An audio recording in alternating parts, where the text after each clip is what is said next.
When you shop or participate at a hometown holiday business or event, you'll be entered to win weekly prizes. Download the Visit Louisa app to your phone or go to lovelouisa.org for complete details and a list of participating locations.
When you shop or participate at a hometown holiday business or event, you'll be entered to win weekly prizes.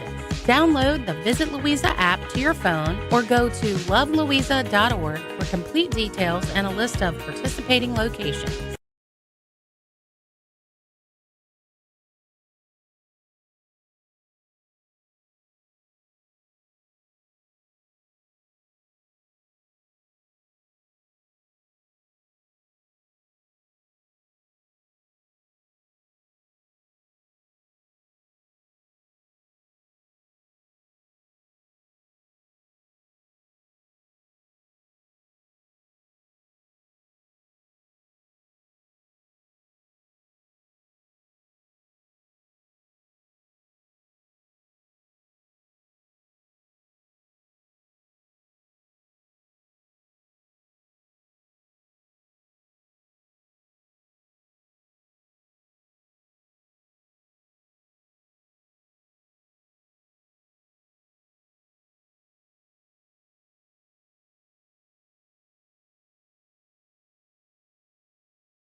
When you shop or participate at a hometown holiday business or event, you'll be entered to win weekly prizes.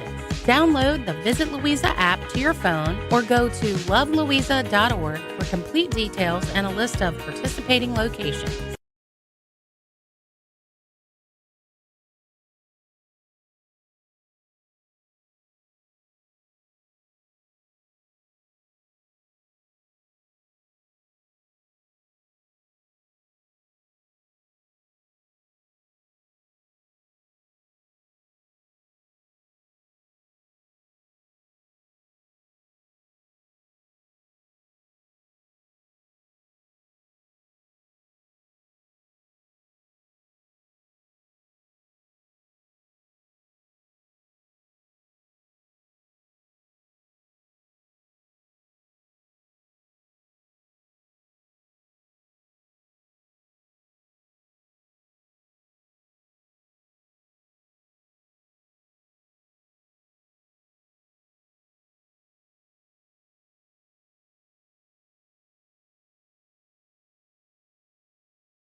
When you shop or participate at a hometown holiday business or event, you'll be entered to win weekly prizes. Download the Visit Louisa app to your phone or go to lovelouisa.org for complete details and a list of participating locations.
Been properly moved and second. We come back to open session. All those in favor signify by saying aye. Aye. Any opposed?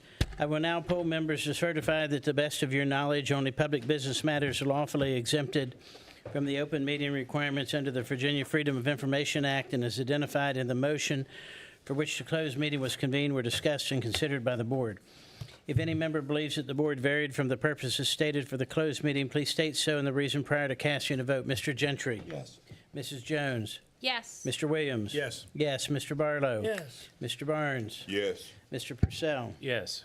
All right, we're back into open session. This is the Monday, November 20th meeting of the Louisa County Board of Supervisors. I'd like to welcome those of you who are attendants here in the public meeting room, those that are watching us online. We will start every meeting, as we always do, with our invocation by Mr. Purcell and the Pledge of Allegiance. If you would care to join us, please stand. Let's pray. Lord, we give you thanks as always for being able to come together as servants to do the business of the citizens of Louisa County.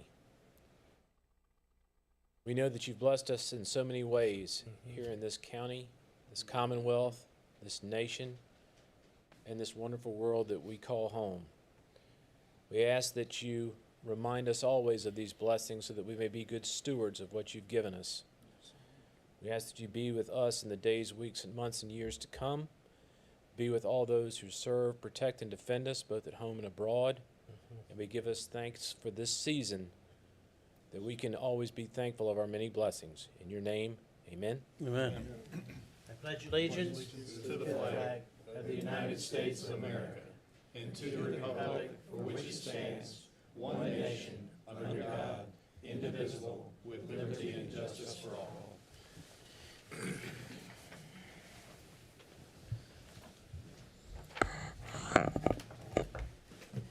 First item of business on the agenda is the adoption of the agenda. Are there any changes to the Mr. agenda? Chairman? Yes, sir. I'd like to add a resolution authorizing a budget supplement for salary increases for full-time county employees to the consent agenda. Item number 10, please, sir. Okay. If nothing further, Mr. Chairman, I move that we adopt the agenda as amended. Second. Been properly moved and seconded that we adopt the agenda. Please cast your vote.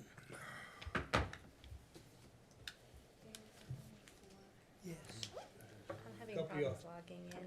Couple y'all ain't logged in, she Yes. said. Well, I'm trying. If we had Firefly here, we'd have no trouble. Boom, just like that. You are on Firefly. Ah, So it's not the internet. I was trying here. Well, I'm maybe pretty I'm sure it's not logged the in. internet. How about a voice vote? All those in favor signify by saying aye. Aye. Any opposed? The agenda is adopted. I will Man, add our that's- typical disclaimer as we go through this. This is about our second month using electronic voting system. We know it's not Firefly. Sometimes there's a few challenges on this side, but we are getting much, much better. So If this is better, I'd hate to see worse. I would hate to, too. All right, next item is the approval of the minutes. So moved. Second. Been properly moved and seconded that we approve the minutes. All those in favor, or actually, Want me to vote? we'll vote. I don't have a block. I don't know how I voted last time, because Well, you're still not there? Locked me out. I All right. How about a voice vote again, sir? All those in favor signify by saying aye. Aye. Any opposed? Motion passes unanimously. Next item is approval of the bills. so moved. Second. Been properly moved and seconded, we approve the bills. All those in favor signify by saying aye. Aye. Any opposed? Motion passes unanimously. I have a box, but it says leave the meeting, so I'm not sure that's what it's supposed to be. All those in, next item is the approval of the consent agenda. So moved. Second. Been properly moved and seconded, we approve the consent agenda. All those in favor signify by saying aye. Aye. Any opposed? Motion passes unanimously. We don't have any recognitions. We do have a public comment. We do not have a public hearing tonight, so if you're here for public comment, when I call your name, come to the podium. You'll have 3 minutes to speak. Give your name and your voting district. I will give you a warning when you have 15 seconds. And we're going to just wait just a minute because we're not even close to being on the screen. Yeah, that should be what you see, but you're not getting. It did, but now Check it this wants out. me to leave the I got meeting. a timer here, sir. All right. Yeah, that's what I said, that's the wrong date. All right. Look at that. I'm here for you. So the first card I have, we'll keep the time up here, is Vicky Hart. I started now.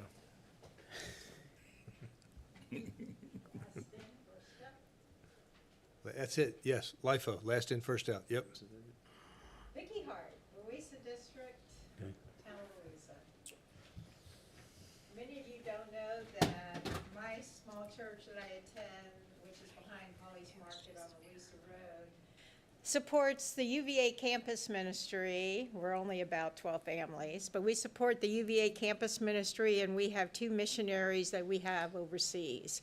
One in the Far East and Africa, and one in the Europe and the Middle East.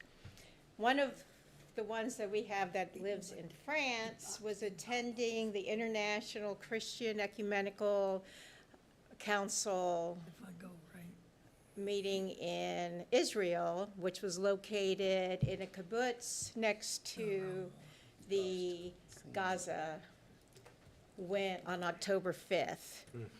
He left late that evening.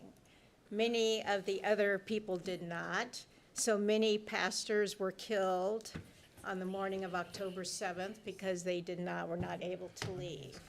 This has affected our community because we pay for that individual to do his service work. All of his friends were murdered. He said the reason that Hamas picked that weekend was because in Israel, the school teachers are armed to the teeth, and on the Sabbath, they lock their guns in a safe, and they pray all day. So they knew that that day it would be easy for them to go in and take as many people as they could. Unfortunately, that was the location of this international conference. There were Arabs, there were Christians, there were Jews, there were many other faiths that were present, and all were dead except for the few that were allowed to get out. And this definitely has impacted him, which in return impacts our community because we pay to support these people. So I just wanted to let you know, and to let you know that nobody in Israel is protesting against the Palestinians. It is only outside of Israel that that is occurring. Thank you. Thank you, Ms. Hart. The other, another card I have is Paula Durbin Westby.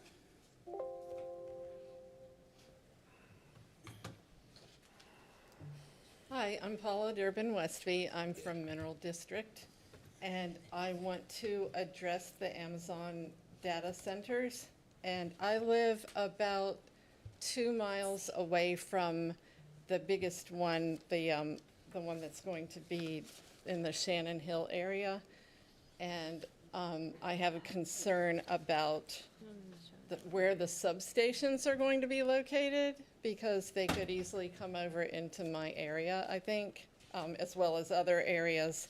And the water supply and the public-private partnership using the municipal water from the reservoir. And I'm concerned about whether or not we think that the reservoir will be able to maintain all the Amazon water needs. And my final thing is, where is it? The amount of money that the county will sign on to, for the annual infrastructure grants, the 15% of the incremental tax revenue, and then going up to possibly 20, 25, and 30% seems a bit high to me. And I don't know if we have enough property owners, other investments, taxpayers that would be able to cover that. And because of some of the work that I do, I have read about municipalities that got into trouble and were having to pay amounts of money that they could not afford, and they could not break the contract. So I'm just going to suggest, like, look into that really carefully and run the numbers really carefully. and not just look at, oh, they're going to invest 11 billion or whatever, because a lot of that is going to be for their own infrastructure, not just the county infrastructure, and we're going to be required to fund that. And that's all I have. Thank you. Thank you. Mrs. Westby, I know you're, and we have shared emails on different subjects over the years. I know you're a constituent of Mineral. This is not the time for a back and forth with the board, but I'll give Mr. Goodwin my card. If you would care to call me tomorrow or after Thanksgiving, you and I can discuss those concerns, if you'll pass Okay, that down. great. Yes, ma'am. That would be good. Yes, ma'am. Next up is Marta Keene. He's on that card there. He's on that card. And it's not sending it. Oh, here it is. Hi, I'm Marta Kane. I'm the CEO with JABA, and I just wanted to come before you tonight to thank you for your support of JABA, allowing us to provide services to seniors in Louisa County. I also want to give a huge thanks to Willie Gentry, who will be ending his term in January, completing 18 years of service to JABA and to the seniors of Louisa, and we were able to acknowledge him today at the JABA board meeting. I just wanted to point out, we finally have the latest census numbers, and that shows that in Louisa, 28.8% of residents are 60 years and over, or, if you want it in real numbers, 10,811. And that's a significant size group to ensure that they age well and are able to stay in the community. I think you've got in front of you the JABA annual report, and I just want to highlight a couple of things on it. On the first page, you'll see information about people served across the region and just some general numbers of our different programs. And then if you turn to, and I hope later you'll take time to kind of look at it in more detail. If you turn to page 3, you can see some of the outcomes for our community centers and our At Home with JABA program that started during COVID, and when it was so successful, we continued it afterwards. And then if you flip a couple more pages, on 6, you'll see information about home-delivered meals. That's always been a very important piece for helping people, and you can see the satisfaction with that has been really good. And then on our last, second to last, next, I guess, 8, the family and caregiver support, that speaks to the satisfaction with the JRECs, which are our respite and enrichment centers that used to be called the adult care. And so just to be able to appreciate the kinds of feedback that our caregivers give us about how the members enjoy and, you know, that they're really in a much better space when they go home. It makes for a much nicer day, and it certainly makes a difference for the caregivers. Ma'am, I know you took a breath. Since you're with JABA, you have 5 minutes total. I only gave you 3, so we'll keep the rest of the time up here. So I didn't have to run through No, it. so- ma'am, you do not. Oh, well, thank you. So, yeah, I just really wanted to make sure that, you know, we always come back and share with you how your funds are being used, and that you can see that residents that do use our services have really high satisfaction with them. And we continue to try and get the word out, and that's why I'm glad to come today, so that the people that are here attending virtually or in person can appreciate and think about using our services, because we want to keep expanding who we can help and understanding all the different ways in which we can help them, because as we see needs, we try and find a way to address them. So I just, I know if you have any questions, you can always find Ginger, but you're welcome to always find me as well. And next month, Ginger will be coming with the new program manager that we hired for out at the JREC and the Louisa Community Center, somebody from Louisa, so we'll be glad for you to. I know him well. Good Yeah, okay, gentleman. so you won't need to meet Jonathan, you'll No. just. He worked for us. Oh, well, great, sorry. And so we're really glad to have him on board and let you have another face of who it is that's at Louisa. So I just want to thank you, and thanks for giving me the time to share the information with you tonight. Yes, ma'am. Thank you. I know the board is always grateful when people come back mid-year and tell us how the money, the taxpayer money we've given them has been spent. So thank you very much. Happy Thanksgiving. Thank you. That's all the cards that I have for public comment. Is there anyone else that would wish to address the board? Yes.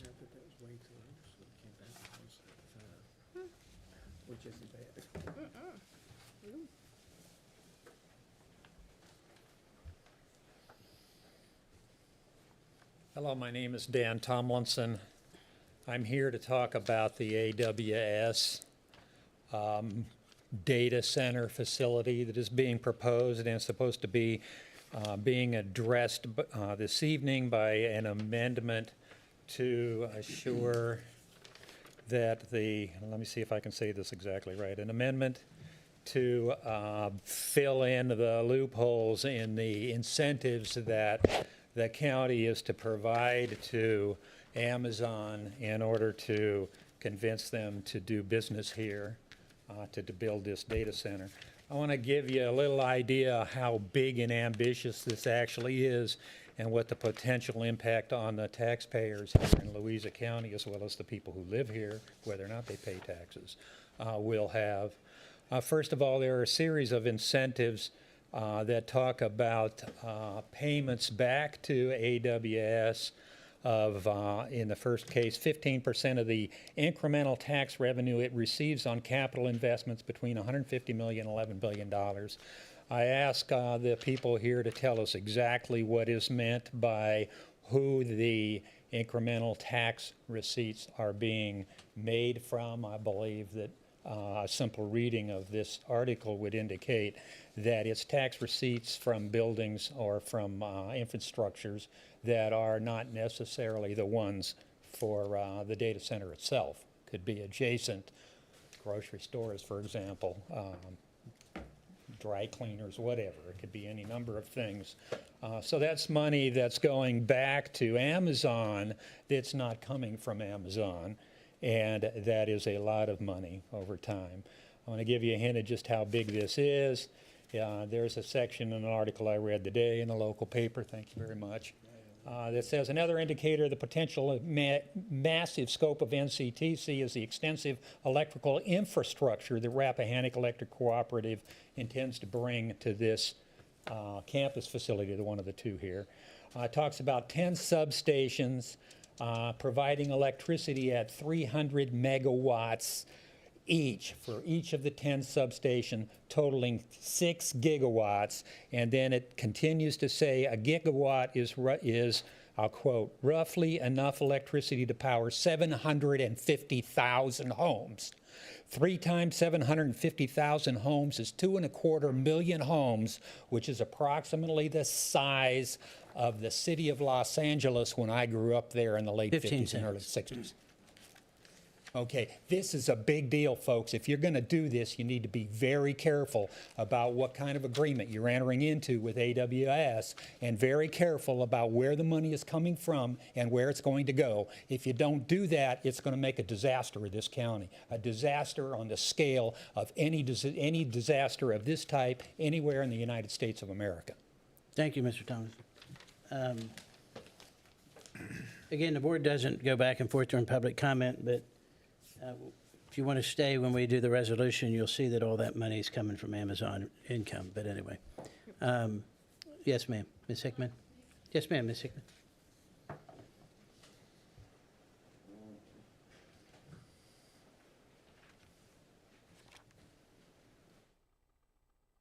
My name is Joanna Hickman, and I am an adjacent property owner. But I'm not just Mineral District, yeah, really close to the Northeast Creek Reservoir.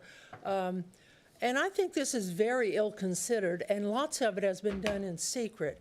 I don't know if you guys have done your research on the environmental impacts and the negative possibilities here to noise possibilities, which Northern Virginia neighborhoods are complaining about constantly, how it's changed the character of their neighborhoods. Water, how much water it's going to take, you know, and we're you know, I have a well there, but we're running out of water essentially. And also, it's, you know, they use diesel generators to back up. It's going to increase the traffic. It's going to use more power. It's going to raise the price of power to your average citizen. As these two people have said, it's probably not going to do anything to the tax base, to add to the tax base. So I don't know why you're doing this, but I say you either need a science advisor to advise you on the repercussions, or you need to do more homework, because this is very ill-advised. And I personally am going to make sure as many people as I can know that the repercussions of it. So all of you elected members, I know some of you are salaried, you know, I don't know if you're up for election, but I hope you're going to hear from some of your constituents, because what you're doing is not for the constituents. I don't know who it's for, but it's not your voters. Thank you, Ms. Hickman. Again, I would encourage you to stay and listen to the continued open conversation we've had about this for the last 8 months. Or anybody else wish to speak during public comment? All right, seeing none, we'll close the public comment period, and we'll move to our presentations tonight. Our first presentation is by Mr. Gary Wood, who is the CEO of Firefly Fiber Broadband, who I believe has a board member getting hooked up tomorrow, but we'll talk about that later.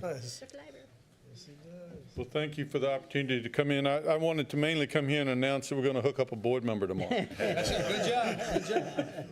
And it's not me. Yes, It's me. We didn't It want is to do. me. We didn't And I'm want so to do happy. everybody at one time. Yeah, it'd be too much, be overwhelming. That's right. We want to. gives you an opportunity to come back multiple times and share good news. I appreciate your good sense of humor for those of you who haven't been hooked up yet, and we're working as fast as we can. And speaking of going fast, I'm going to try to get through this a little quicker tonight. We gave you a recent update. There's the piece at the end is the important part, and we're going to talk about the next round of funding and a little more that we would like to do in Louisa County. So I mentioned last time that you want to see changes to blue, and we actually changed 2 more sections to blue tonight. We've started connecting in tip-top and copper line circuits. We've just started connecting, but since they are connecting, they get to turn blue. So we are making progress. This straight off our website, it shows you projected timelines for the various circuits and the different substations. For those of you who are in Buckner and see the fiber hanging on your pole in front of you, you'll see that we're going to try to start connecting a couple of those circuits in spring. And I'll touch on a little more detail about a couple of these on the next page. But we also are starting work in the Dominion areas with some underground going in very soon. So a couple of things to call your attention to on this slide. CVEC has 4,100 passings in the county, and we've got about just under 2,500 homes connected. Everybody who wants service has been connected on CVEC. The take rate is very good out of Shannon Hill in the Rappahannock area, and we have just about completed connecting the folks who want service there. And then one of the takeaways here, the Mount Hope hut, and it can seem that it's taken forever, but notice that one substation is just about as large as all of the CVC area that we covered over a 4-year period.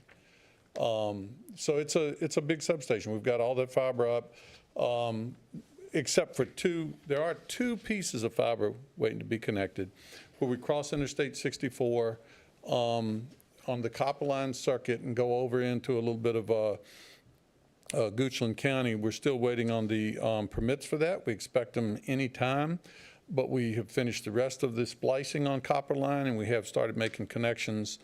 Copper line has 1,000 folks who have pre-registered just on that one circuit. So it's going to take us a little while, but we're underway.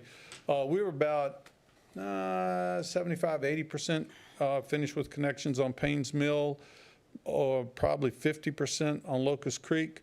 And as I say, we've just started into Tip Top and Copper Line. Next set of zones we'll activate. We have not finished all of our marketing yet. The Buckner Hut, in that case, we have fiber up and complete in 2 circuits and about 50% complete in the other circuit. So we're almost finished putting the fiber up. The hut's in place, but we still have a little work to do just to get light into the hut and then start splicing. In Ellisville, we've been doing make-ready. We already have the underground construction in pretty good shape. We may finish underground construction in the Ellisville area as early as end of December or into January, and they're moving very quickly with that, and that's a good sign. Of course, we can't connect anything to it until later, but we are making progress while we have those crews and doing things as quick as we can. Those crews, some of them will move into the underground work in the Dominion areas. We've been waiting for some permits. We had a strange hiccup in VDOT here.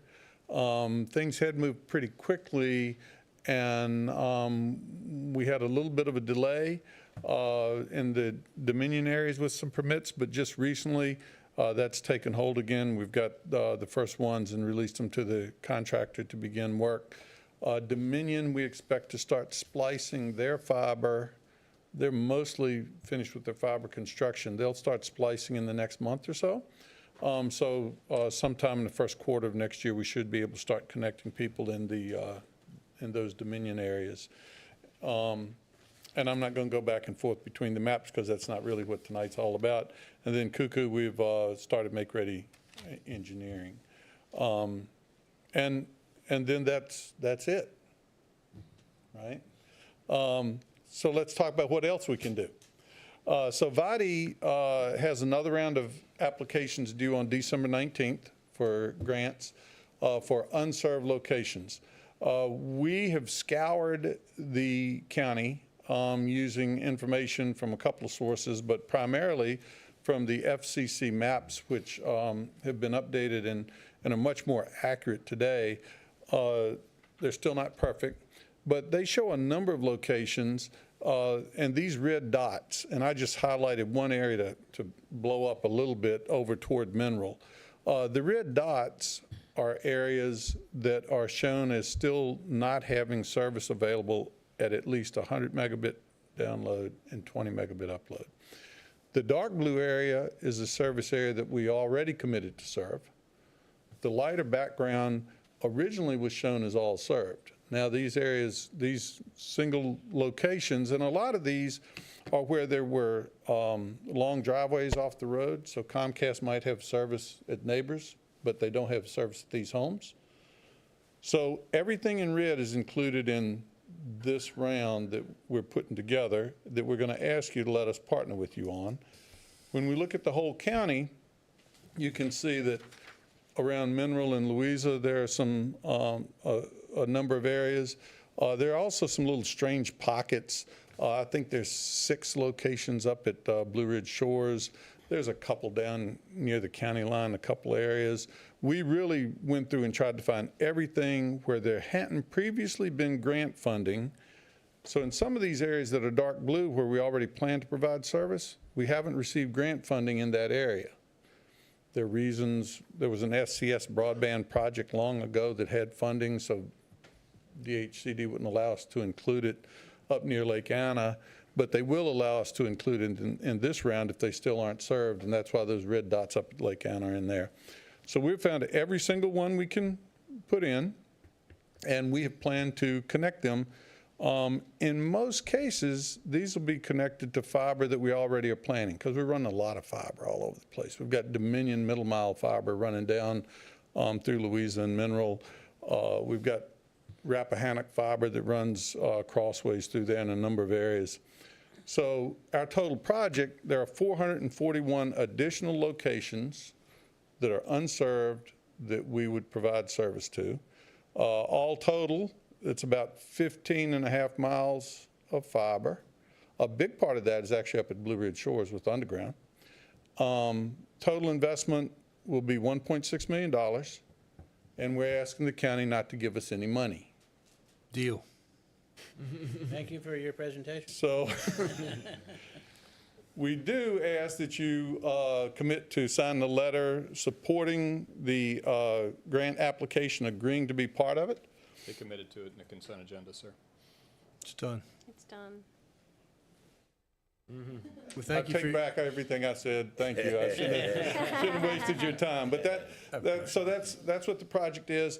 We'll be glad to give you more detail about that map. We'll also be glad if there is a citizen who believes they are unserved and not included in our body area and may not be in this, if they'll let us know, we'll make sure they get included.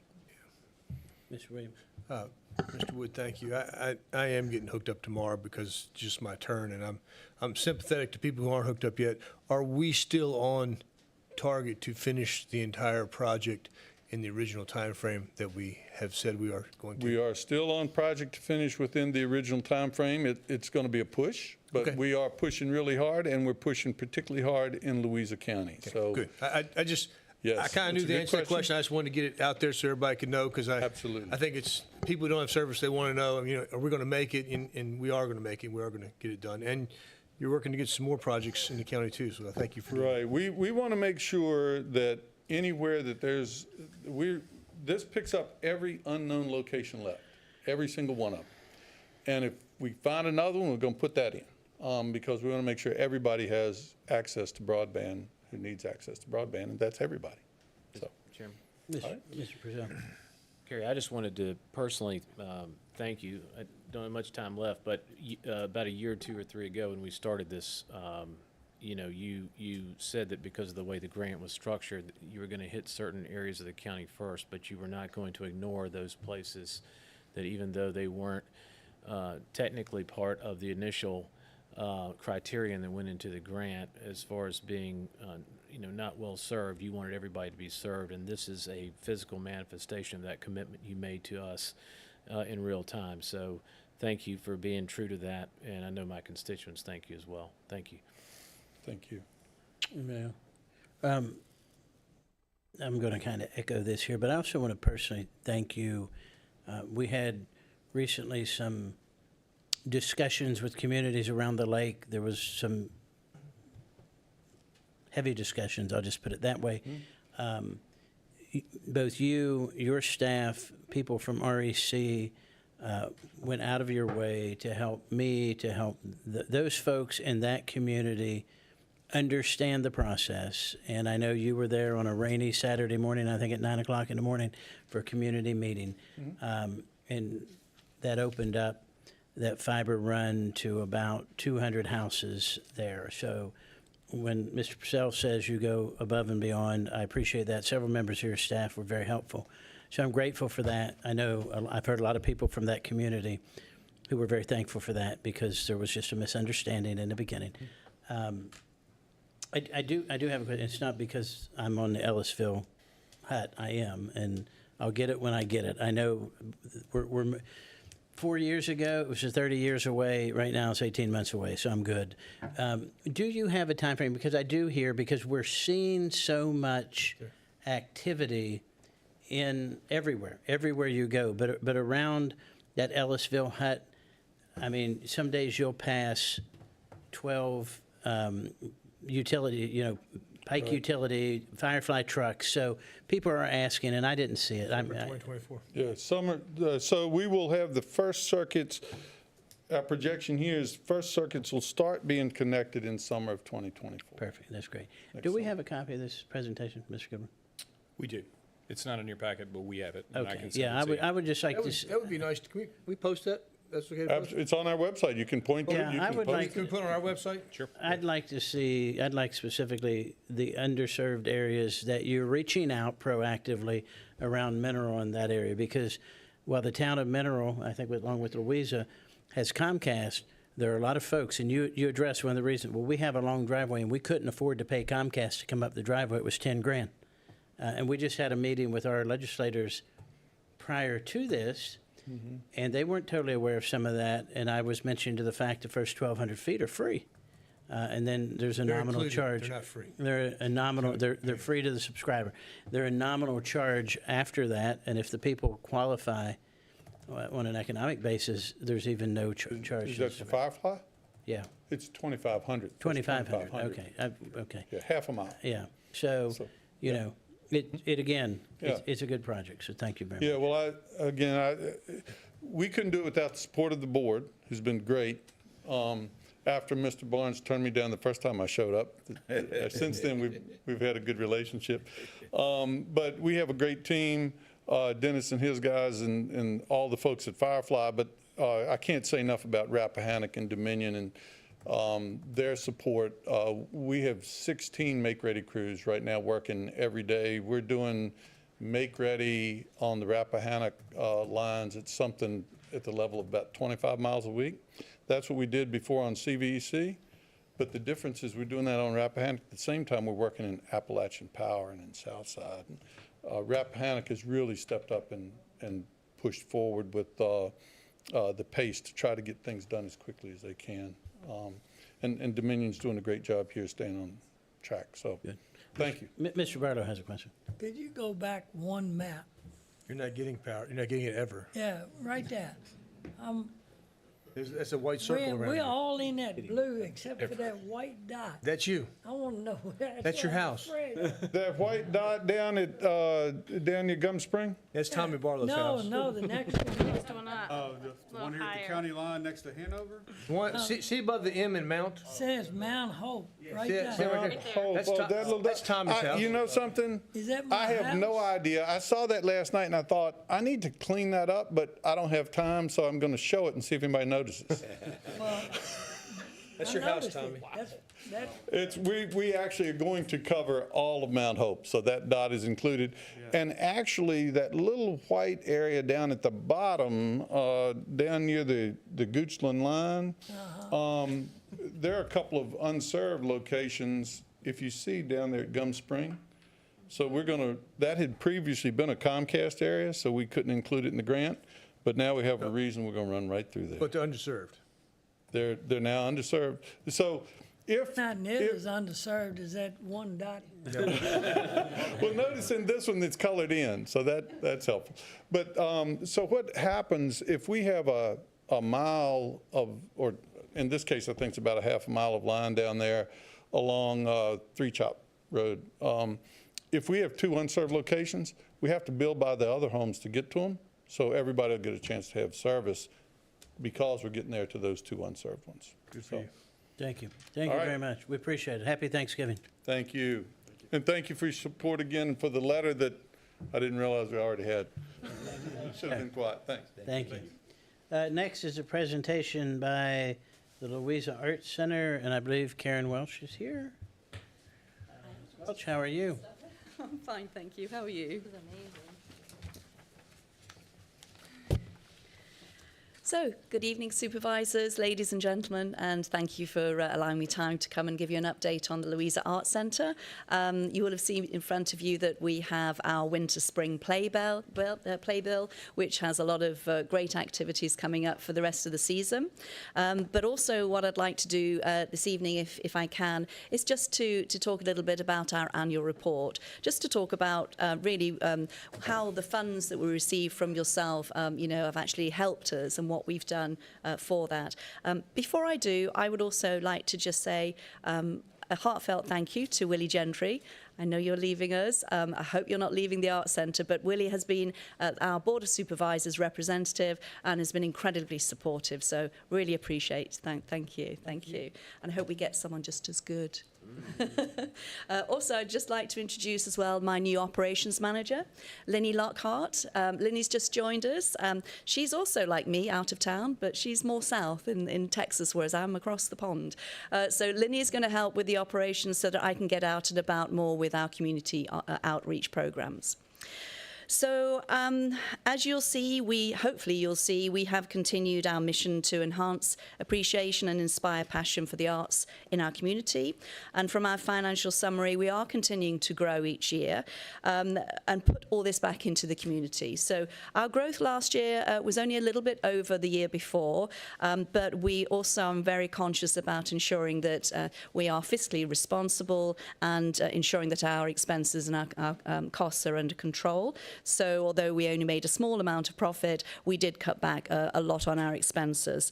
This didn't cut back on all of the activities and the events that we still held. The county fund, and I know everybody says this, it is crucial to us, but it's equally important for us to raise funds through grants, donors and sponsors, and fundraising campaigns, such as the one we have in the summer called Birdies for Charity. And for Birdies for Charity, last year we actually raised the maximum. The maximum is $100,000. We raised $105,000, and that gave us the maximum bonus of $10,000. So we were, extremely pleased that we could raise that money ourselves as well.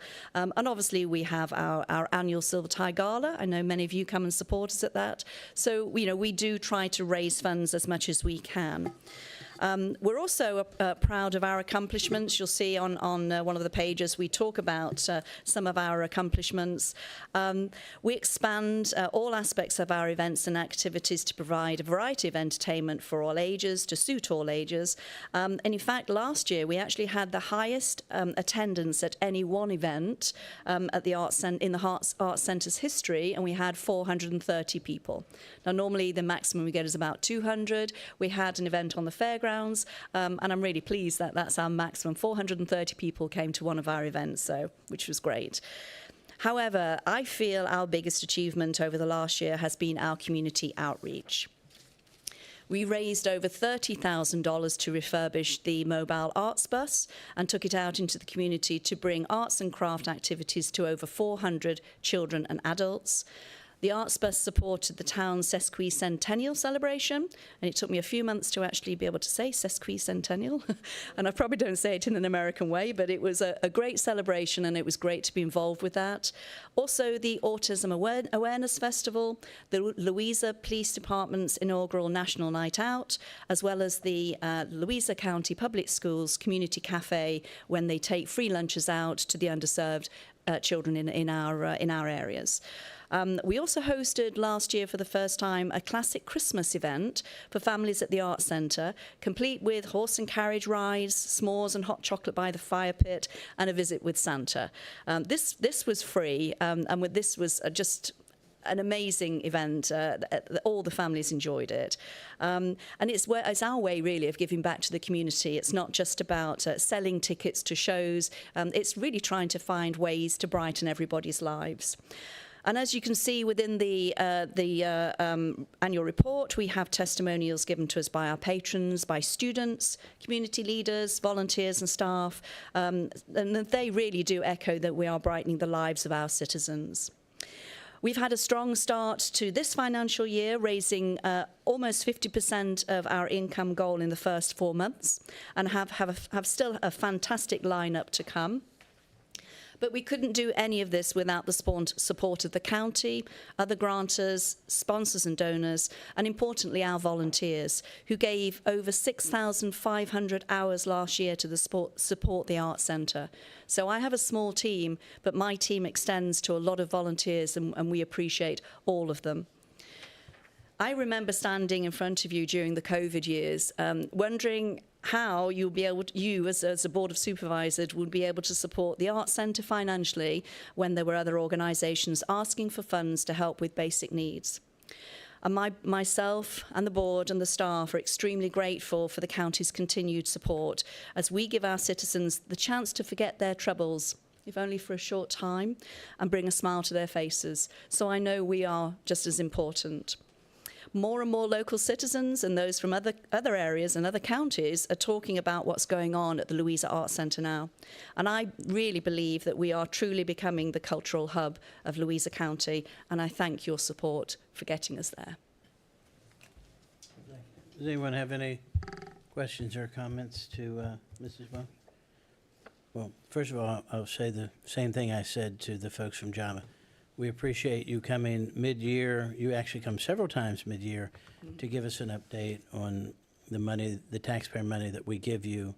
The Art Center does a wonderful job, and I know my granddaughter loves to come there from time. I love it, but so we appreciate that very much, and we appreciate you giving us an update. Okay. Happy Thanksgiving. Thank you very much. Thank you. Next is a presentation on Virginia One Church, One Child. Cassandra Callender Ray will give us that presentation. Welcome. Thank you. I'd like to give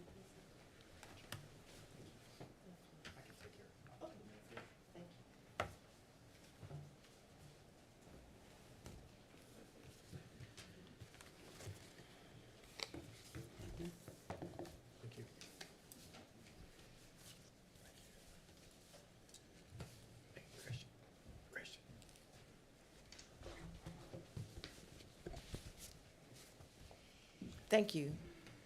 Good evening to the supervisors of Louisa County. My name is a mouthful, but Cassandra Calendar Ray. I'm the director of a private nonprofit organization, Virginia One Church, One Child, that has received a grant from Families Forward Virginia to create a family resource center here in Louisa County. And I'm here to briefly share with you some information about our desires, our interests, to let you know what we've been doing so far in the planning phase, and ask for your support for the implementation of this family resource center. So on the right side, on the left side of this folder, you will see an organizational profile about Virginia One Church, One Child. And I'm going to talk about a little bit, but I put this there for you to look at a little later. Again, we are a private nonprofit organization. We are based in Richmond, Virginia, but we have an office here in Louisa and have been doing work since 1986 in Virginia, primarily in the realm of doing community outreach, community services, and identifying families for children who are in foster care, foster families and adoptive families. This year, we are embarking on a new initiative based on research and based on information shared by a consortium called Families Forward Virginia. And we're asking Louisa County residents, Louisa County agencies, organizations, government entities to join with Virginia One Church, One Child and Families Forward Virginia to imagine and to create a family resource center that will serve as a hub for resources, that will serve as a place and space for getting families connected to resources. Now, why? Or what we're trying to do, again, to create a family resource center so that all families, youth, and children in Louisa County, and particularly in the census tract 9502.01.1, which includes Louisa, Mineral, Cuckoo, that area, families and children served primarily by Thomas Jefferson Elementary School. Some families are served by Jewett Elementary School. And we are now in the planning phases of this. Now, when I say planning, we received a planning grant at the end of July, and we are hoping to embark on the implementation phase beginning in January. We have had a number of meetings in the county with organizations such as Recreation and Parks, ACE, the Journey Home, the Health Department, the Department of Social Services, 211 Virginia, Child Health, a number of organizations. We are working now with we have created a planning committee that has representatives from many of those organizations and citizens. One of our members of the planning committee is here with me tonight, Dr. Essie Knuckle. Dr. Knuckle, the Journey Home Director, the Director of ACE, or really the Program Coordinator at ACE, Linda Glover from the Department of Health, and just a number of people have been working with us in terms of resource mapping, looking at what resources are here in the county, what gaps exist in the county, and what kinds of, not just services, but what kind of collaboration and integration could happen so that children and families receive the resources, get the resources as well. So our intention is to do this, to reduce barriers and enhance collaboration, to improve access to supports, to improve access to resources, and improve access to services essential to child and family well-being, and to establish and or enhance person-centered programs and supports that are evidence-based and that support the whole family. Where all Louisa families may be served, no family can be turned away. However, the targeted area and the families to receive targeted outreach and engagement are those of Census Tract 9502.01. How do we want to do this? We want to do this in collaboration with residents and existing agencies and organizations, governing bodies and public agencies, churches, small businesses, large businesses. Now, someone asked me, did we just out of the blue choose Louisa? Did we just out of the blue choose this census tract? No. Diversity Data Kids, an organization that looks at data all over the country and looks at census tracts all over the country, including Virginia, says that the Child Opportunity Index in the census tract, of that census tract in Louisa, is an area where the opportunity indexes in the area of education, health and environment, and socioeconomic opportunities, the indexes are low. That doesn't mean that everybody, all families need to be connected to resources, but it does say that many families do need to be, connected to resources, and resources that help families thrive and help children to achieve and excel. And so we're asking for your support in the creation of a family resource center. We are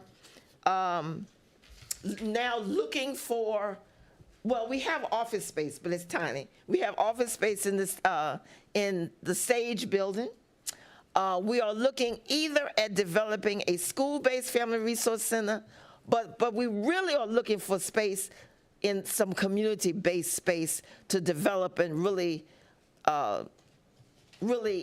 create a family resource center. Someone told us that to look at the supermarket that is empty right across from the street where CVS and all, but that's too big. We're not that big yet. That's too much space. So we're looking at talking to the Department of Health about the space that they're leaving from, that's really behind the Betty Queen Center. Found out that they might be tearing that down. So I don't know, you all might be able to give us some insight into that. We're also just looking for space, looking for your support. Again, we're being funded by a consortium, Families Forward Virginia, that is made up of the Department of Health, Department of Social Services, Stop Child Abuse Now, a consortium of organizations that are funding family resource centers in 6 areas of Virginia. 3 of them have already been funded, 1 in Chesapeake, 1 in New Kent that is serving parts of New Kent and parts of King and Queen, 1 in the city of Richmond, and they've just, they've funded us to do the planning for the Louisa County Resource Center. The United Way will be doing one in Prince William County in Gainesville, and then there's 1 more being funded funded in Pulaski County.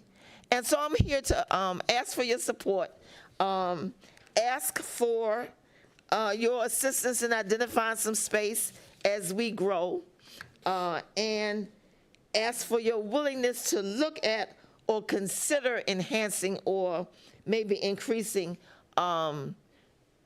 transportation services in the county. We've done some surveys of residents, haven't gotten back as many as we had hoped to have gotten, but we have, what seems to be bubbling up is a desire for tutoring for school age, for elementary age children. What's bubbling up is the need for a little bit more enhancement of transportation services And then the last one that's bubbling up is family-based and family-centered programs like programs for grandparents that are parenting children, for parenting classes, for family-centered programming is what we're calling it. If you've got any questions, I certainly am here to answer questions. And Mrs. Jones. You keep talking about services. What was that? Oh, that was Vicky. Okay, you scared me. You keep talking about services and resources. Are you providing those, or are you referring them out to resources that the county already has? How is this working? Some of both. And what sort of services are we talking about? Okay. Again, what we've heard a lot about is the need for tutoring for children. But there's no way, we're not doing all of this by ourselves. We will be connecting and referring people to ACE. We certainly will connect and refer people to Department of Health. But what we're finding out, or what we have heard from residents and from our planning meetings, is that the services, that families need to be able to get to the services, that we need to get the services out to people, that while there are services here in the county, that there are some gaps, that the Resource Council tells me, or has told us, that they have a program for dental services in the county, but it's being underutilized. And so just trying to get people to these underutilized services, identify gaps, and fill some of those gaps, but then also get people connected to the services that already do exist. Have you spoken to the school board? We will be talking to the school, but because do you realize that in Louisa County, I know you keep referring to tutoring, that we do have after-school extended learning programs in all of our schools, which our students are receiving free of charge. And we are constantly enrolling students in those to help make up those gaps in education. Right. So the planning meetings that we have had, we've invited or asked or looked into the counselor from Jewett and Moss Knuckles, has been most involved. Okay. And I'm still working on engaging the counselor working with school people. Okay. Yes. Well, Mr. Wright, what I would suggest, we have your information. Yes. We'll work with the county administration. The county administration has your contact information. Yes. This is a perfect time that you were here. We're getting ready to reorganize the board, get into budget season, get into, our outside agencies who we're partnering with. Okay. So I appreciate you being here, and I appreciate you giving us this information. It seems like it's good work, and again, the board's always happy to hear people are trying to improve the standard of living in Louisa County. Okay. Thank you very much. Thank Happy you. Thanksgiving. Thank you. Yes, ma'am. Happy Thanksgiving Yes, to you. ma'am. Awesome. All right. Next up, under new business action items, is the approval of the county's 2024 legislative program. Mr. Goodwin, I have that as you. Yes, sir. Mr. Chairman and members of the board, this information wasn't in your packet by the time we went to print last week, but we did review it at length over the hour and a half that ran from 3:30 to 5. And Yes. I move we approve. Yeah. Second. Been moved and approved. We had went over that information. Today, we had a meeting. yes, sir. So if, You there? all those in favor, please cast your vote. Oh, we're actually voting. Back Get now. out of here. Give me a second. Yeah. All right, Tom, I beat you that time.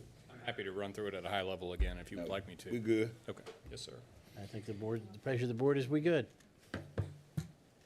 All right. Next is My meeting is a resolution to consider the 2020, oh, we don't have the vote results. I'm sorry, Mr. Blunt, I'm rushing myself. Mine didn't pop up. All right, motion passes 7-0. Next is the 2024 Thomas Jefferson Planning District Commission Legislative Program. Mr. Blunt, welcome. Yes, Mr. Chairman, good evening, Mr. Chairman, members of the board, in keeping with the legislative theme, you do have before you the 2024 draft regional legislative program. 3 priorities being proposed this year. First is public education funding. It's been the top priority for several years. Continues to resonate across the region. JLARC report, I think, gave it a little bit of a push in telling us what we already knew. That the state is underfunding K-12 education. Budgets and funding is the second priority. This is the catch-all for no unfunded mandates. Don't mess with our revenue authorities. Fund those state programs that are carried out locally. And then the third priority this year is, every year localities are concerned about the bills that we see that would undo or restrict your authority with regard to local land use. And I thought it would be good to kind of give that a little bit higher profile this year, given that we see these bills coming in. Some we don't anticipate, some we do, but particularly with so many new faces that are going to be at the General Assembly, just to let them know how important that local land use authority is. Aside from the 3 priorities, there's the ongoing legislative positions section. There was a summary in your packet that listed the changes that are proposed in that section this year. I'll just point out a few of them very quickly. In the economic development section, added some language endorsing the support for the Business Ready Sites program. Wanted to note in general government, something that I believe Mr. Purcell had mentioned at the meeting in September about having more state capacity for agencies to do the likes of reviewing permits and processing applications. And that is actually something I heard in a couple of other localities, so included some language in the general government section to support state funding for additional capacity at those state agencies to carry out those various administrative functions. And then also an issue that you all touched on this afternoon with regard to TANF funding, have put a similar position in the Health and Human Services section of those legislative positions as well.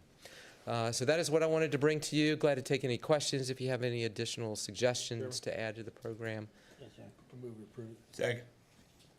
Sir? All right, please cast your vote. Thank you, David. You do a good job. Thank you. Thank We you. do appreciate With you you all do a again. very good job for us. Have a good Thank you. holiday. All right, you do the same, Happy David. Thanksgiving. Thank you. All right, next is a resolution supporting the Virginia Department of Transportation's intent to replace the Green Spring Road Route 716 bridge in the Green Springs District. Mrs. Jones. Yes, sir. Mr. Chairman and members of the board, 617 Green Springs Road in the Green Springs District. This is a bridge that the superstructure has deteriorated and needs to be replaced. VDOT needs your consent because they would like to go back with a slightly wider superstructure on the bridge that would mirror the road width. And in order to do that, they need your consent because... Go ahead and make a motion, Second. Mr. Chairman. Been properly moved and seconded that we approve the resolution. Please cast your vote.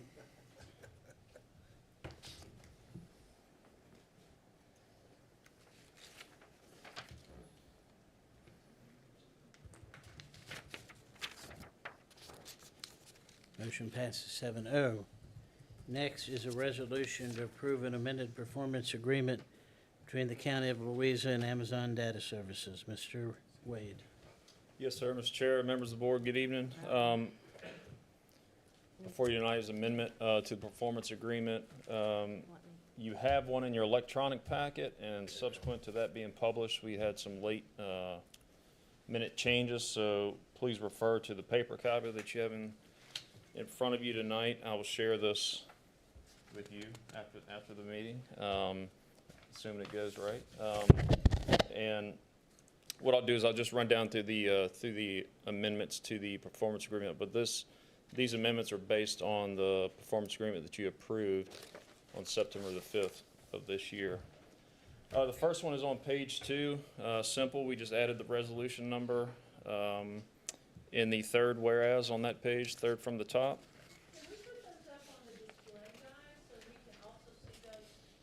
I don't have them on display.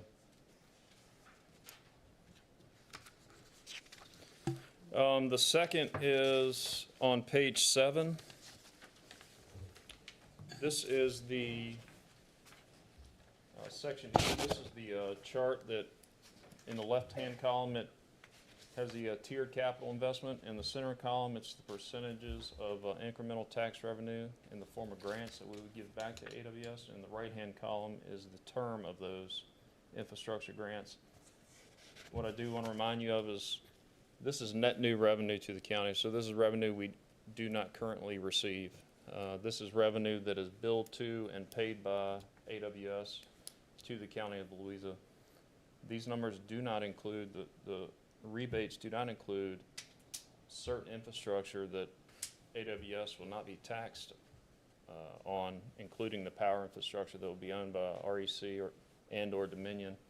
And there are increased revenue generated from those improvements as well. So what's in the center column, the 15%, the 20%, 25%, and 30% at those tiered capital investment levels is purely based on what AWS pays to the county on an annual basis. So essentially they pay their tax bill, and just for an example, in the first tier, if we get $100 in the $150 to $11 billion, we would return a check to them in the form of a grant for $15, and that would be rerouted back through the Industrial Development Authority. They would pay us, and then we would pay them back. Is that the way it works? That's right. So they will always pay 100% of their tax bill in any given year.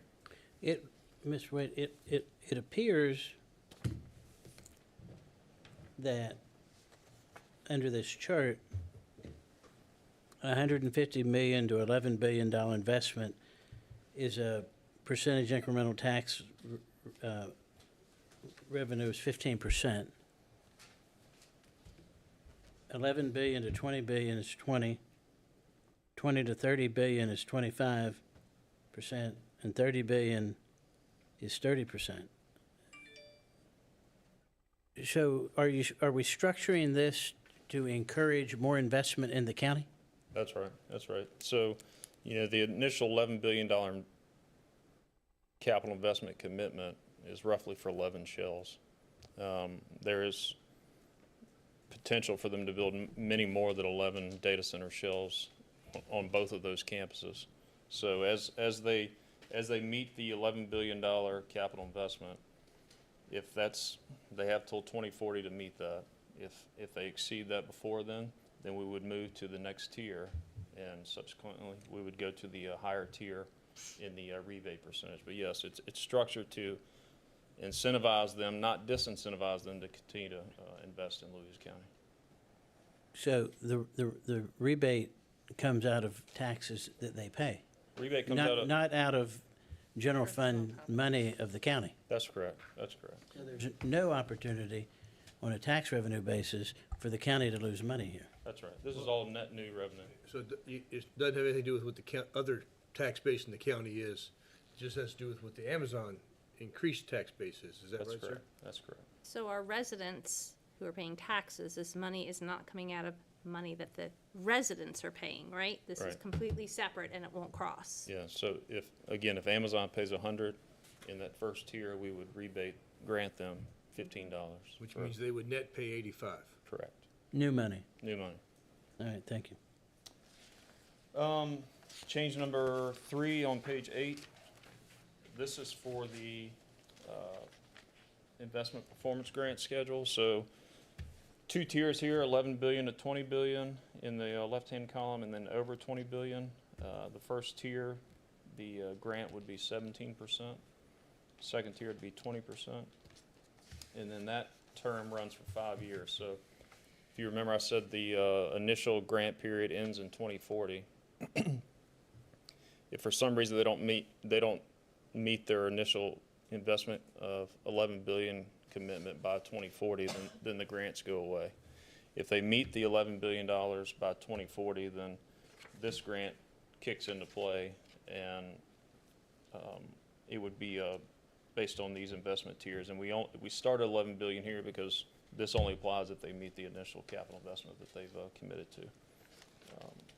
And that 5 years is 2047 to 2051. That's right. That's right.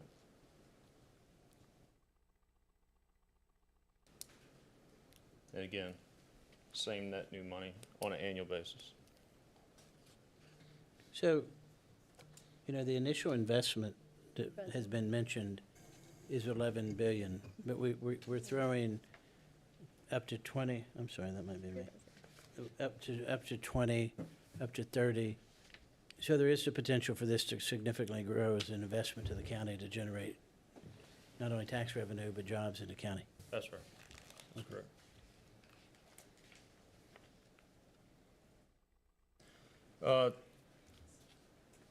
Change number 4 on page 9.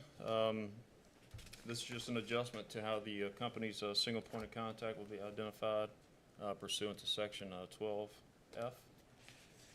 That's just new language that we added based on the one you approved from September the 5th. Change 6 is on page 9 as well.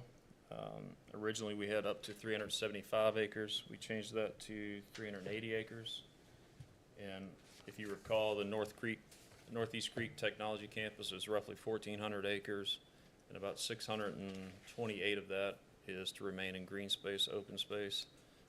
AWS is donating 380 acres of that 628 to the county to remain as green space, and if the board desires in the future to develop it as public park space.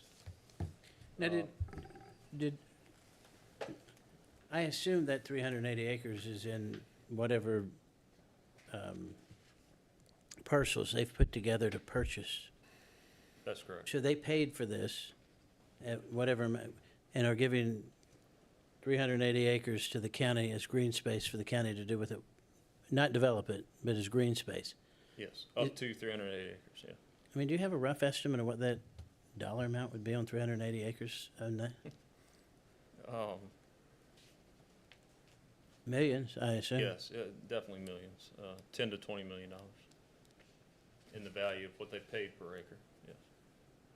Okay. And that is based on the September 7th, 2023 plan of development they submitted with some of their applications, 2232 applications. Mr. Barno has a question. Are they actually deeding that, or is that a dedication on easement to the county? It would be a deed to the county. The county would actually own that 380 acres. That's correct. The sixth change or amendment is on page 11, section 7, under the tax package header. There we added the resolution for the business personal property tax ordinance change that you made related to computer equipment. In section A, the section that starts with now therefore, we pulled that language directly from the business personal property tax rate for computer equipment, the resolution that you guys previously approved. I can read that if you would like me to. It's not necessary. All right. And then in section B, we changed the wording of this section. Previously, there was reimbursement language in there. We changed the language to grants, which this is essentially saying if the Board of Supervisors were to ever increase the rate over and above the 125 per 100 for business personal property, and or change the depreciation schedule, that the county is agreeing to grant back the difference of what the rate is at that time to AWS as if they were paying the 125 in the applicable depreciation schedule that you see here in this agreement. So if it went to 150 per 100, then the county is agreeing to grant back the difference between the taxes that at 150 and 125. Makes sense? It does, but I have a question. Okay. So under section 7, tax package A, and it is the depreciation schedule, year 1, 50% original cost, down to year 5, 50, 35, 20, 10, year 5, 5, and 5 plus. So what happens in year 6, 7, 8? I mean, is it just 5%? Do they replace the equipment? If they replace the equipment, does it go back to the 50%? Does it re-up? Yes, so when they do replace the server equipment and any of the network equipment, it would revert back up to year 1 depreciation schedule. So any new capital investment in equipment and servers and network would revert back to year 1. How often do they replace the equipment in these buildings? What they've told us is typically on a 6 to 7 year scale, and that's subject to change as technology increases. Size of server units may decrease. They could put more in the buildings than what they're planning for today, but what we've heard is 6 to 7 years. So if you have, we're talking about $11 billion investment, and you said earlier each shell is $1 billion, so that's 11 shells. So if you have a depreciation of the server equipment, electronic equipment, let's just go with 6 years, so it's easy math for me. So all of them aren't built at one time. That's right. The build-out is basically, 14, 17 years. So you would always have a reload on a shell as this depreciates, building 2 comes on, it's at some place here in the depreciation. In 6 years, building 1 is reloading, building 2 is in 3 years, building 3 is just come, am I reading that right? That Yeah. you constantly have a reloading back to the higher rate? Yeah, so what you'll see is, for example, they build the first one in year 1, they build the 6th one in year 6, they replace the equipment in building 1 in year 6, so you have two buildings, one new, one 6 years old. But new where the equipment. equipment are both at the first year depreciation schedule. And, that staggered or that tier, that step will continue throughout the process. So what's the projected life of each one of these shells? 100 years. So it would just constantly be replacing, and the revenue would re-up as the equipment re-ups and goes back to the full assessed value, even with the depreciation schedule. Right. And, this tax package has nothing to do with the real estate. So, the real estate is really our fixed rate, as long as it stays at the current rate. And those buildings at full build-out represent about $1.1 million, $1.2 million a year annually in real estate taxes, just from the vertical improvement, just from the Each? Each. Just from the data. That doesn't include the business personal property. So. Okay. Over a 15-year period, average revenue from one building is about $32 million. How much? $32 million over a 15-year. And how many buildings are they anticipating? They've committed 11 billion or 11, but it could be as many as 25. So they've committed 11 buildings at $32 million for how many years? 15 years? They've got to meet 11 billion by 2040. And that's just for the vertical improvement? Is that for the total tax? Say that again. Is that the total tax, or is that just for the real estate vertical improvement? No, that's combined. Okay. That's both. So it's about $300 million a year over 15 years. Now, and remember, that's at full build out. Your number. Actually, my number's $450 million. Yeah. $450 million a year over 15 years at full build out, averaging, once it gets fully built out, about $30 million a year. Yeah. And that calculation, that 30 million over 15 years, takes into effect the That's net, taking depreciation into effect the schedule. depreciation and the incentives. Yes. And how many jobs per shell? Estimate 25 per shell After the build. after they're built. That's direct jobs. They will have indirect jobs from subs, electricians, HVAC, people that are there on a daily basis that contract work for them, but direct employees from AWS is 25 estimated per shell. So just remind me, and I'm sorry I'm going down a rabbit hole here. What's our annual tax revenue from North Anna Power Station? I think it ranges but 12 to 15 million per year, So this is double that. Once it gets up and running, it's double. easily. Mr. Chair. With far less number of employees, yes, sir. Ms. Wade, I'm not gonna hold you long. These jobs that Mr. Williams and Chairman Adam talking about, what are annual salaries? AWS has expressed to us the average annual salary is $105,000 a year. 105,000 a year. Okay. So move. I got two more if you want. We got two more. Let's get them on the record. I'm Let's- sorry. Yeah, yeah. It's a little slightly premature, Mr. Barnes. The Seventh Amendment on page 14, paragraph C. There I added County Board of Supervisors. Previously, they just had Authority Board, but we added County Board of Supervisors to that section. And then the last change on page 19, paragraph N, the severability clause. After agreement in section A, we struck through unless such provision is contingent on the invalidated provision. And that's really That's lawyerese, right? That's right. It's just for ease of interpretation of the severability. If some portion of this is ever deemed unconstitutional or illegal, we want the remainder of that to stand. Good. So moved. Second. Is there any discussion? I have some, before we vote. So- Motion to discuss. Yeah, we already had it. We had the motion to say. There was, I think I asked a question that was asked by Mr. Tomlinson, and I think we got the answer. There's no risk to the public, to taxpayer money, because this is all coming, any rebate back is coming out of new money that's generated only by tax revenue by Amazon. But the other question, and it's a good question, was water usage. And Ms. Hickman was concerned about her well. Great question. I know this answer, but I want you to put it on the record. Where are we getting the water?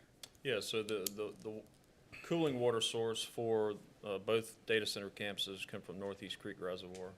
We recently completed a new safe yield model of Northeast Creek Reservoir, and safe yield went from 2.7 million gallons per day to 3.2 million gallons per day. So just to put that in perspective, the average daily use at full build out for both of these campuses is about 630,000 gallons per day.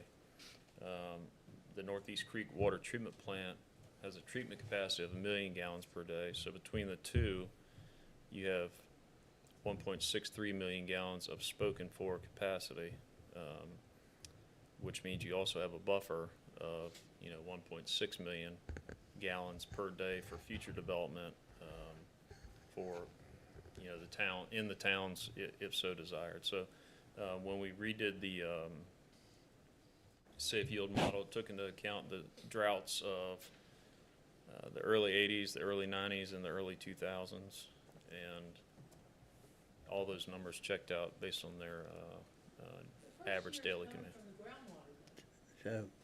So we're getting the water from Northeast Creek, Northeast Creek. not getting the water from wells.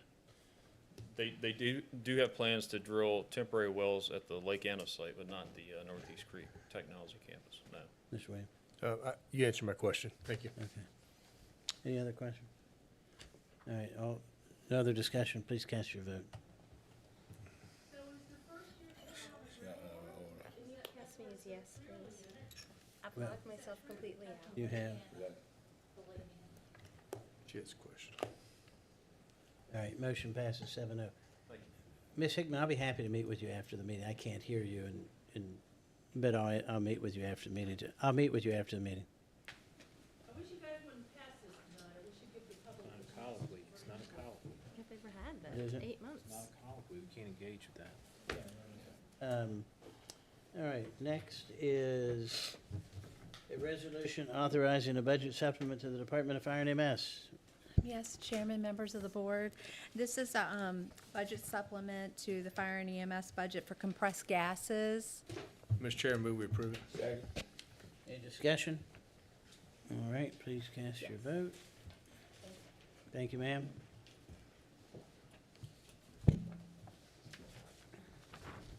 All right, next, we have to.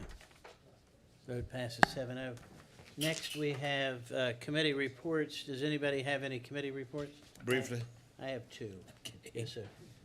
Briefly, the affordable housing symposium that I attended this week. I'll fill you in later on, but Mr. Gentry and myself were there. This topic is growing across the Commonwealth. Everybody got the same problem, but I saw some different things Kim Howland was there, our director. But it's interesting to see how people taking different approaches.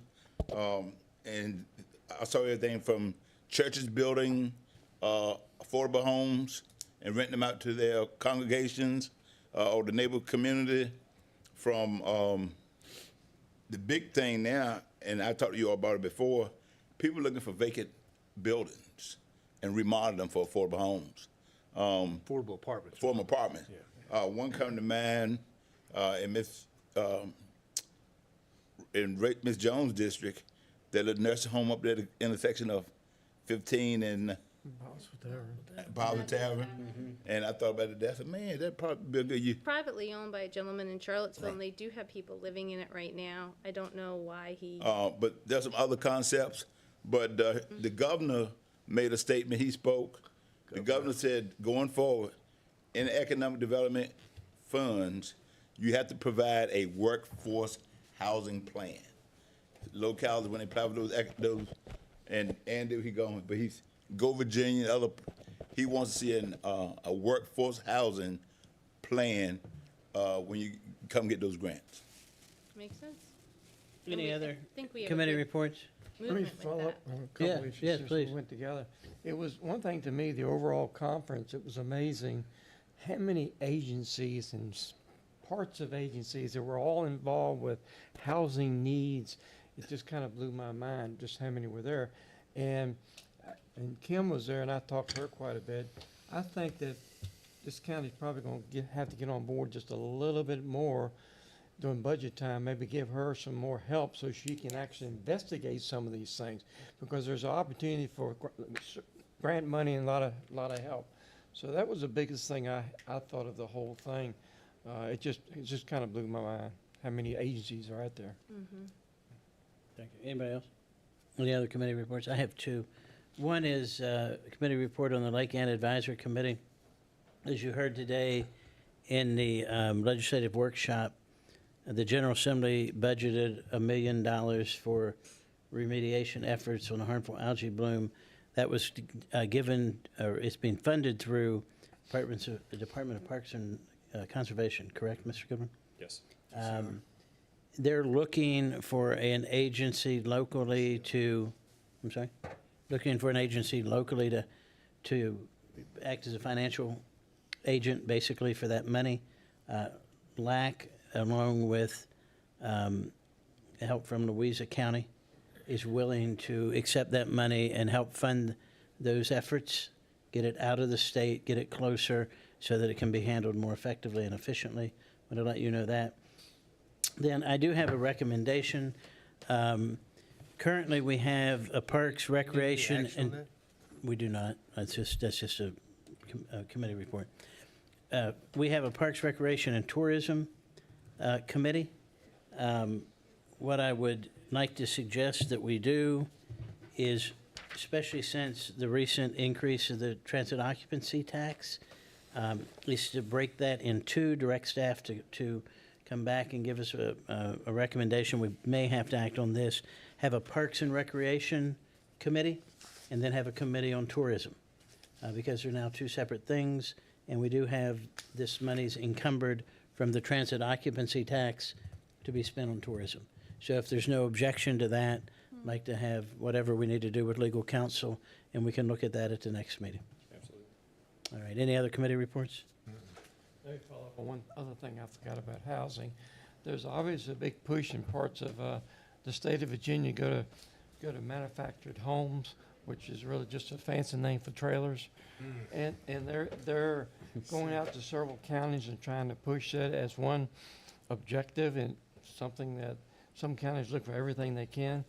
But it was very interesting that the biggest problem that they were having with that project was when they got to the counties had to change their ordinances and some other factors. And so that if they do that, if they came to Fluvanna County and asked for manufactured homes, we'd have to change several ordinances just to allow it. They came to Fluvanna, or if they came to Louisa? Came to just about any county they're going. I think there's 4 places in Virginia so far that the ordinance has been changed to allow them. But what I feel like is it may get so desperate that counties may start allowing some of those changes and go back basically what it was like back in the 60s and 70s when there was housing needs. But that's the difference between a modular and a manufactured home. Yeah, but they were talking about manufactured homes. Mr. Barno? If my understanding, if it's an agricultural zone, if it's on A1 or A2, you can't deny a manufactured or a mobile home. That's part, I mean, that's current legislation. So I don't know, I mean, if they're in it, unless they're looking at doing it for residential zones or something. But already they in had there. one on display at the conference, and it was a tremendous, it looked like you walked forever. It had, what, 3 bedrooms and Well, they big got- kitchen with the island. I mean, They got one on, for sale just down the road from me. It's $299,000. That don't sound too affordable, but Well, there's one maybe that's- I got a misperception of what affordable Well, is. so. well, they have double wides as well, but the one they had there was less than 100,000. Was it? Okay. Well, the problem is you got $50,000 lot you got to stick it on, probably. That's where the rub comes in. That's the problem. Mr. Goodwin, County Administrator's report? Yes, sir. Mr. Chairman and members of the board, just a couple items to bring to your attention. Mr. Adams talked about LAC. We are working on that from a staff standpoint. That will require some effort, and I appreciate Ms. Colvin's willingness to assist on that. Just a quick update. Mr. Gentry and I have been on the regional transit governance and strategy group. There's discussion, we've talked to you all about it in the past, about possibly forming a regional transit authority, which would allow us to take advantage of things like additional tax revenues and potentially some federal funds. Mr.